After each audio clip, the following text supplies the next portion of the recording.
The bright blue light from the holographic display filled the dark room at the United Earth's Defense Command Center. Admiral Kim Jae-ho sat in his chair, his tired face lit up by the strange glow. He had seen many battles in his 40 years of service, but nothing had prepared him for this moment. The alien figure appeared in the center of the room. It was tall, much taller than any human, with a body that looked like it was made of clear crystal. Its skin sparkled under the lights, and it had not 2 eyes like humans, but 6 eyes, arranged in a circle around its head. The voice was cold and flat, like a machine reading words. "People of Earth, I am Ambassador Talvik of the Hegemony Council," the creature said in perfect Korean. Every word was clear, but there was no feeling behind them. "Your species has been deemed a threat to galactic stability. You have 72 hours to surrender all military capabilities and submit to colonial oversight, or face complete annihilation." Colonel Park Min-soo stood in the corner of the room, hidden in the shadows. His hands were clenched into fists as he listened to the alien's words. The way the creature spoke made him angry. It talked about humans like they were insects, like they were nothing. Min-soo had spent his whole life defending his country, and now this alien was telling them to give up without a fight. The alien continued its message. 47 civilizations have already accepted our terms. They understood that resistance was pointless. We expect the same wisdom from humanity. The creature's 6 eyes moved slowly, as if it was looking at everyone in the room at once. "Your weapons are primitive. Your ships are slow. Your people are divided by foolish emotions. You cannot win against us." Admiral Jae-ho felt his heart beating faster. He had read the reports about the other civilizations that had faced this same choice. The hegemony had kept their word. Those who surrendered were allowed to live, but as slaves. Those who fought were destroyed completely. Not a single world had ever defeated the hegemony in battle. A small beep came from the communication device on Jae-ho's desk. President Lee Dae-hae's voice filled the room from Seoul. "Admiral, what are our options?" Her voice was steady, but Jae-ho could hear the fear underneath. Jae-ho looked across the room at Dr. Choi Yujin. She was a small woman with gray hair and thick glasses, but her eyes were sharp and intelligent. For the past 3 years, she had been working on a secret project that even the president didn't know about. The project had a simple name: Darkfall. "We activate Darkfall, Madam President," Jae-ho said quietly. "It's time to show them what Korean determination looks like." Dr. Choi Yujin nodded slowly. She had been born during the Korean War, when her country was torn apart by fighting. Her parents had told her stories about how the Korean people had survived when everyone thought they would be destroyed. They had fought against armies that were bigger and stronger. They had endured years of suffering, but they had never given up. The alien ambassador was still talking. "You have 72 hours to decide. Choose wisely. The hegemony does not make this offer twice." The holographic display flickered and went dark. The room was silent. Colonel Min-soo stepped out of the shadows. "Admiral, they think we're weak. They think we'll just roll over and surrender like the others." "That's exactly what I want them to think," Jae-ho replied. He stood up from his chair and walked to the window. Outside, he could see the lights of the city below. Millions of people were going about their daily lives, not knowing that their world was about to change forever. Dr. Choi Yujin spoke for the first time.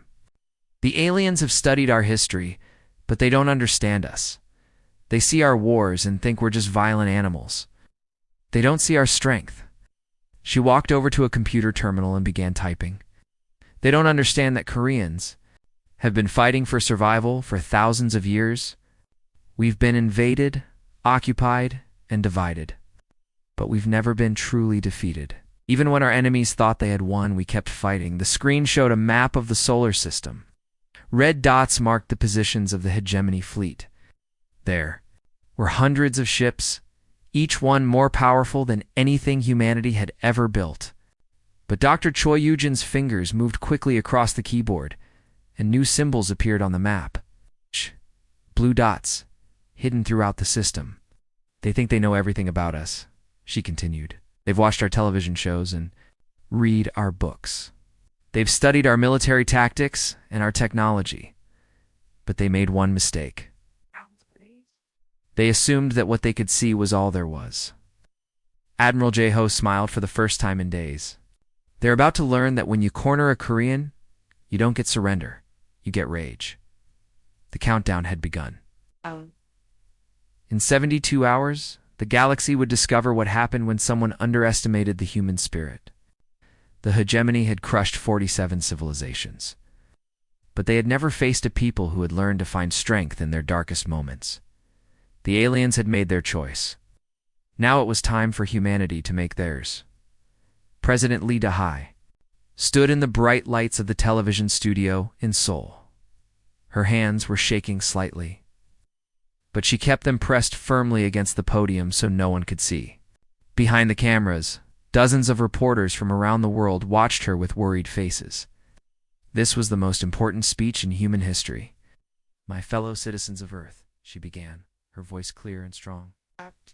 "Careful consideration. The Republic of Korea, speaking for United Earth, formally accepts the hegemony's terms. We surrender." The words felt like poison in her mouth, but she had to say them. Everything depended on making the aliens believe that humanity was giving up. She looked directly into the camera, knowing that millions of people were watching. Some of them knew this was all an act. Others thought their leaders had really given up hope. "We cannot fight an enemy we cannot defeat," she continued. "It is better to live under their rule than to die in a hopeless war. All military forces are ordered to stand down immediately. We will cooperate fully with the hegemony occupation." 300 kilometers above Earth, the alien fleet hung in space like a dark cloud. Commander Vexmalar watched the human president's speech from the bridge of his massive warship. He was pleased with himself. This had been easier than he expected. Vexmalar was a creature that looked like a giant insect, with 4 arms and skin that changed colors depending on his mood. Right now, his skin was a bright yellow, which meant he was happy.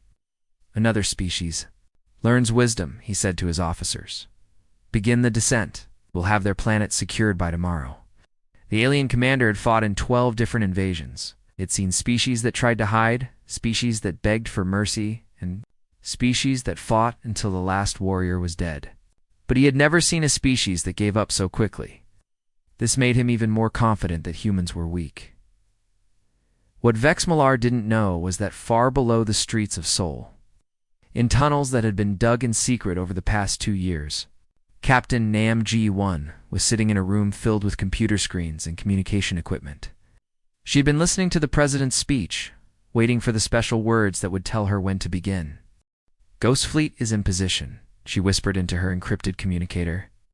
Her voice was so quiet that even the person standing next to her couldn't hear it. But the message reached every corner of the solar system near the planet Mars. What looked like an old mining ship suddenly began to change. Pieces of fake metal fell away, revealing weapons and armor underneath. The ship's captain, a man named Kim Dong-woo, smiled as his disguise fell away. "This is Mining Ship 7, he said into his radio. "Actually, this is the destroyer, Busan. We are ready for battle."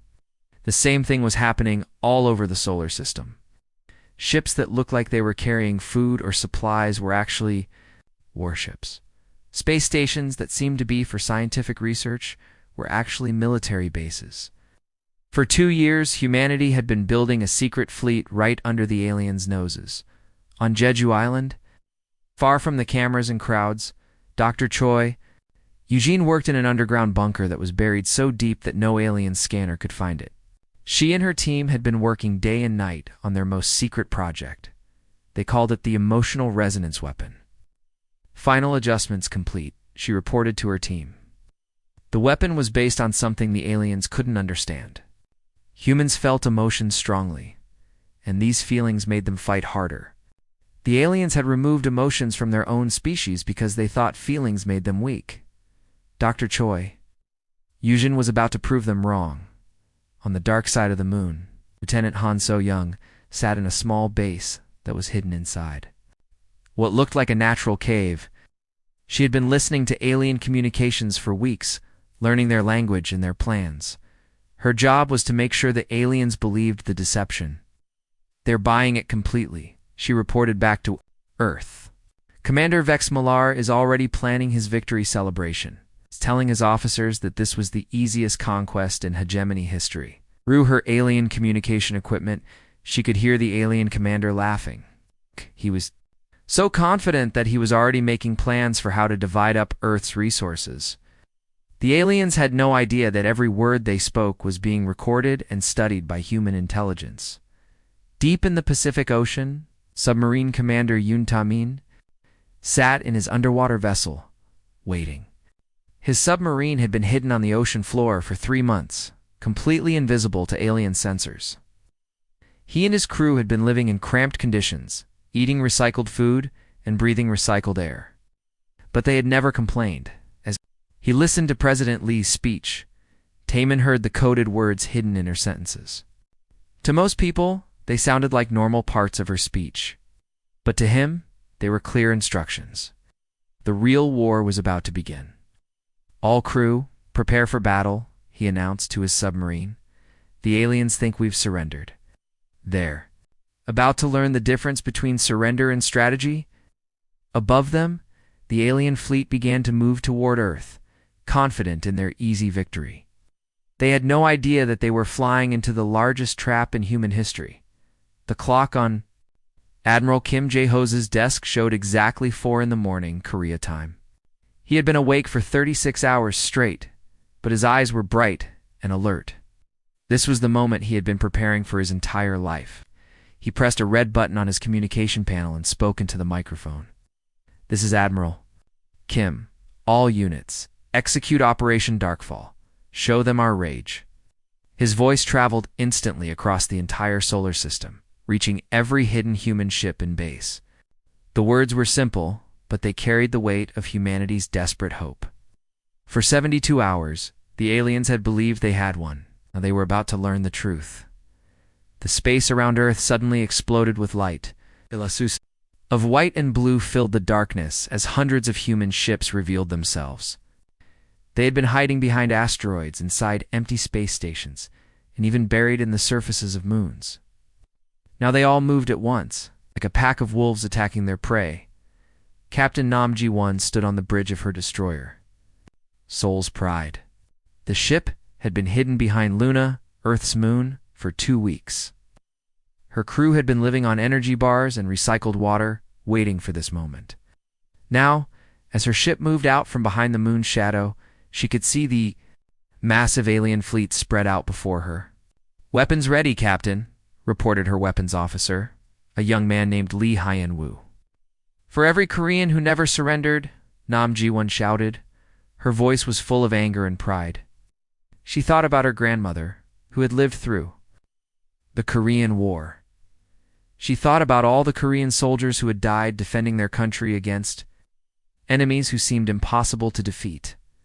The Seoul's Pride fired its railguns.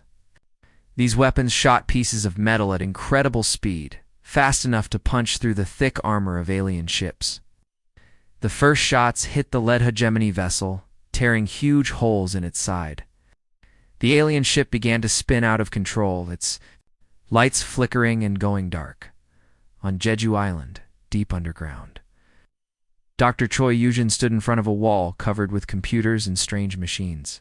She had spent 3 years building this device, and now it was time to test it. She placed her hand on a smooth metal surface and closed her eyes. "Emotional resonance array activated," she said quietly into her headset. The machine began to hum, with power. It was designed to take human emotions and broadcast them like a radio signal. But these weren't just any emotions. Dr. Choi Yujin had recorded the feelings of Korean soldiers. The anger of people who had lost their homes to war. The determination of mothers protecting their children. Waves of pure human emotion began to spread out from Earth. They moved through space like invisible fire, reaching every alien ship in the fleet. The emotions were so strong that they could affect any living creature. Even aliens who had tried to remove feelings from their lives. Commander Vex Millar was standing on the bridge of his flagship when the emotional wave hit him. For 1,000 years, his species had used science to remove emotions from their bodies. They believed that feelings made them weak and stupid. But now, suddenly, he felt something he had never experienced before. Rage. pure, burning rage. But it wasn't his rage. It was human rage, the fury of a species that refused to give up. Vexmalar's forearms began to shake. His skin changed from yellow to deep red, a color that meant fear and confusion. Around him, his officers were also changing. Some were holding their heads and screaming. Others were staring at their hands as if they had never seen them before. "Commander?" shouted his second in command, an alien named Tulvex. "The humans... they're doing something to us. I can feel anger." Vexmalar tried to give orders, but his perfect military formation was falling apart. His ships were no longer moving in straight lines. Some were turning in circles. Others had stopped completely. The alien soldiers inside were experiencing emotions for the first time in their lives. They didn't know how to handle it. On the dark side of the moon, Lieutenant Han So-young watched everything happen on her computer screens.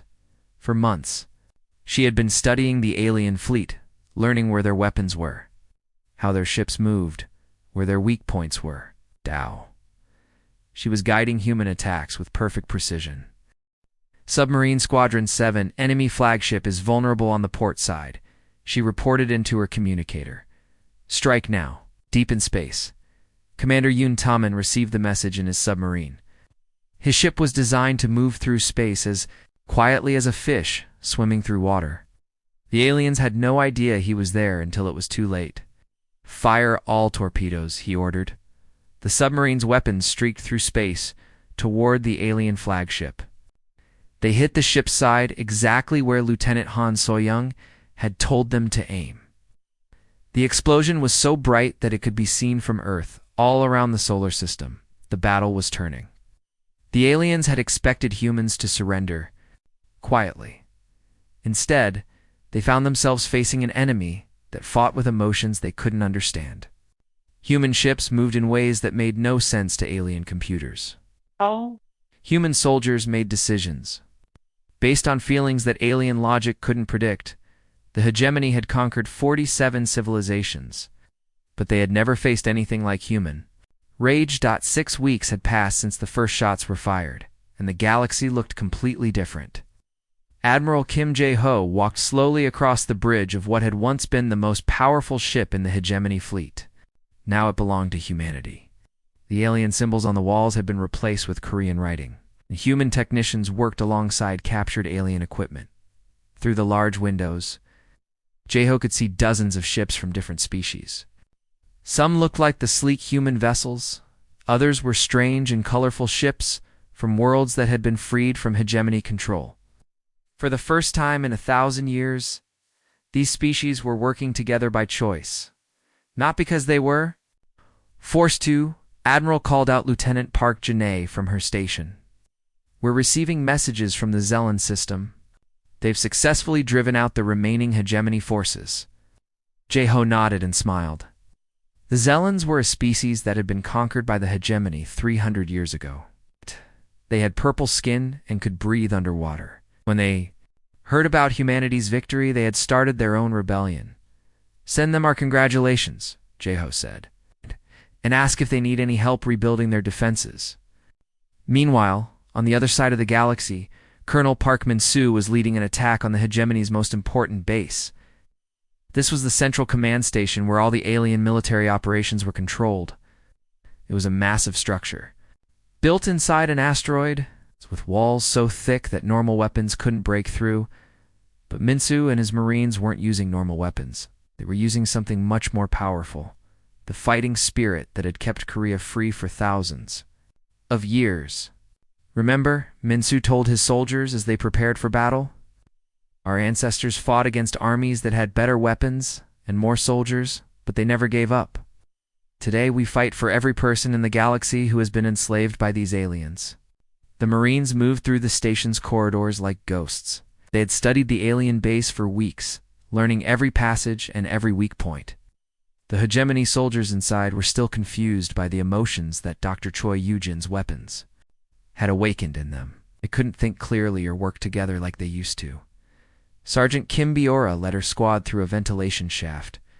Below them, she could hear alien voices arguing with each other. Before the emotional weapons, these creatures never argued. They just followed orders without question.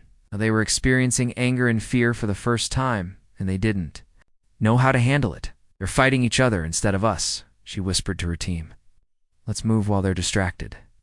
Back on Earth, Dr. Choi Yujin was working in her laboratory, but she wasn't building weapons anymore. She was studying something much more interesting. Her emotional resonance technology had done more than just confuse the aliens. It had awakened feelings in species that had been forced to suppress their emotions for centuries. Look at this, she said to her assistant, showing him a message on her computer. The Corvin people are sending us poetry they haven't written. Poetry in 500 years because the hegemony said it was useless. The Corvins were a species that looked like tall, thin humans with silver skin. Before the hegemony conquered them, they had been famous throughout the galaxy for their beautiful art and music. The aliens had forbidden them from creating anything that wasn't practical. They're remembering who they used to be. Dr. Choi Yujin continued. The emotional resonance didn't just give them back their feelings, it gave them back their souls. Captain Nam Juan was commanding a group of ships near the planet Vexen, where another species was fighting for their freedom. Oh. The Vexonians looked like giant insects, but they were actually very intelligent and peaceful. They had been forced to build weapons for the hegemony for 200 years. Captain, reported her communications officer, the Vexonians are asking for our help. We've taken control of their weapon factories, but the hegemony is sending reinforcements. Tell them we're on our way, Nam Ji-won replied, and send a message to Admiral Kim. The rebellion is spreading faster than we expected. She was right. All across the galaxy, species that had been conquered by the hegemony were rising up. They had seen what humans could do, and it gave them hope. If a small planet like Earth could defeat the mighty hegemony, maybe they could win their freedom too, on the former hegemony capital world. President Lee Dahai stood before a crowd of thousands of beings from dozens of different species. Some had fur, others had scales, and some looked almost human. But they all had one thing. In common, they were free. We didn't fight to conquer, she said, her voice being translated into hundreds of different languages. We fought to free. Today, the galaxy learns what it means to choose freedom over submission. In the crowd, former Ambassador Talvek watched. Quietly, he was no longer an ambassador. He was a prisoner. But he had been allowed to witness this historic moment. As he looked at the celebration around him, he began to understand something that the hegemony had never realized. The humans hadn't just defeated them in battle. They had shown the entire galaxy a different way to live. Instead of ruling through fear and control, they were building something based on cooperation and friendship. For the first time in his long life, Talvek wondered if maybe the hegemony had been wrong about everything. 1 year had passed since the Great War ended, and the galaxy was a completely different place. Admiral Kim Jae-ho walked slowly through the beautiful gardens of New Seoul Station. It's a massive space station that orbited Earth. The air was filled with the sounds of laughter and playing children. But these weren't just human children. A small girl with blue skin and 3 eyes was playing catch with a human boy. Near them, a creature that looked like a walking tree was teaching a group of young humans how to make music with their hands. In the pond, children from an underwater species were swimming with human kids who wore special breathing masks. Jae-ho smiled as he watched them play. These children had never known war. They had never been afraid of someone different from themselves. To them, having friends from other planets was the most natural thing in the world. Admiral, said a voice behind him. He turned to see Dr. Choi Yujin approaching. Ow. She looked much happier than she had during the war. Her hair was still gray, but her eyes were bright with satisfaction. How are the new research centers working out? Jae-ho asked. Better than I ever hoped, she replied. Yesterday, I helped a species from the Outer Rim remember what it felt like to laugh. They hadn't laughed in 300 years because the hegemony told them it was a waste of time. Dr. Choi Yujin now ran 12 different research centers across the galaxy. Her job was no longer to build weapons, but to help species reconnect with the emotions that the hegemony had forced them to forget. Her emotional resonance technology, which had once been used to confuse alien soldiers, now helped former slaves remember what it meant to feel joy, love, and hope. The Trilaxians are the most interesting case, she continued. They're a species that used to be famous for their beautiful singing. The hegemony made them stop singing because they said it was inefficient. Now they're performing concerts again, and beings from all over the galaxy come to listen. On the other side of the galaxy, Fleet Admiral Namji-1 sat in her office on the command ship of the Free Worlds Coalition. Her walls were covered with reports from hundreds of different planets. Each report told the same story: former hegemony. Worlds were learning to govern themselves, Admiral said her aide, Commander Lee Sangwoo. We've received a request from the Corvan system. They want to join the coalition, Namjuan smiled. The Corvans were the species that had started writing poetry again after the war. What do they want to contribute? They're offering to share their art and culture with other worlds, Lee Sangwoo replied. They believe that beauty and creativity can help heal the wounds left by the hegemony, proved Nam, Guan said immediately. Send them a welcome message. Tell them we're honored to have them join us. Free Worlds Coalition was nothing like the old hegemony. Instead of forcing species to obey, it allowed them to choose their own path. Any planet could join if they wanted to, and any planet could leave if they chose to. The only rule was that no one could force another species to do something against their will. In the intelligence headquarters on Luna, Director Han So-young read through the daily reports from across the galaxy. Once these reports had been full of fear and rebellion. Now they told stories of hope and cooperation, Director said one of her analysts. We're picking up communications from the former hegemony core worlds. They're asking for help setting up schools. Han So-young nodded. Many of the species that had been part of the hegemony were now trying to rebuild their societies. It spent so long following orders that they had forgotten how to think for themselves. Now they were slowly learning to make their own decisions. What kind of schools? They want to teach their children about emotions, the analyst replied. They've heard about Dr. Choi Yujon's work, and they want to learn how to feel again. On dozens of worlds, the Korean phrase had become famous. Indomitable will, the refusal to give up no matter how difficult things became. Species that had never heard of Korea before the war now used these words when they faced challenges. On the planet Vexen, a young Vexonian named Clickstar was learning to read Korean. She had heard stories about how the humans had defeated the hegemony, and she wanted to understand their culture. As she practiced writing the Korean characters, she thought about her grandmother, who had been forced to work in a weapon factory her entire life. Grandmother would be proud, Clickstar said to herself. We are free to learn whatever we want now in the former hegemony capital, now called Freedom City. Beings from hundreds of different species worked together in the government buildings. They were writing new laws based on the principles that humanity had shown them, that freedom was more important than order, that cooperation was stronger than control, and that every being had the right to choose their own path. Former Ambassador Talvik, now a free citizen, walked through the city streets. He had spent his entire life believing that the hegemony's way was the only way. But watching these different species work together in harmony, he realized that the humans had been right. The greatest strength didn't come from forcing everyone to be the same, came from allowing everyone to be different while still working toward the same goals. The galaxy had learned that sometimes the greatest victory comes not from conquering your enemies, but from showing them a better way to live.